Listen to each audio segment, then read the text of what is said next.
Standing here at the foot of John Street at the old Canadian Pacific Railways, or CP Rail, roundhouse and turntable, and you can see some of the old equipment of the Toronto Railway Historical Association, which at the end of May will be opening a museum. We're creating this railway museum in downtown Toronto at the base of the CN Tower in the old John Street roundhouse, and it's really come together over the last few years, hasn't it? It's been 9 years in the process, but at the end of May we will finally have a museum, a phase one of the museum open.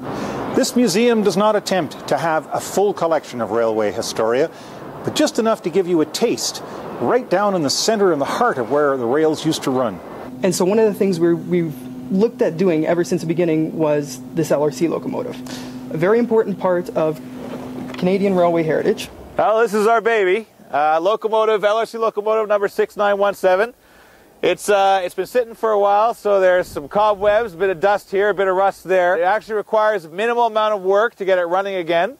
So some body work and new coat of paint and a little bit of mechanical, and this thing's going to be rumbling around downtown Toronto. Our goal is to have a living museum telling the story of Toronto and its railways and the interaction between the people of Toronto and how they were affected by the railways, moved by the railways, etc. And that's a living story, isn't it? Absolutely. History continues to go on. Just because, steam engines stopped running in the 1960s doesn't mean that things haven't progressed since then. For the Toronto Sun, I'm Ian Robertson.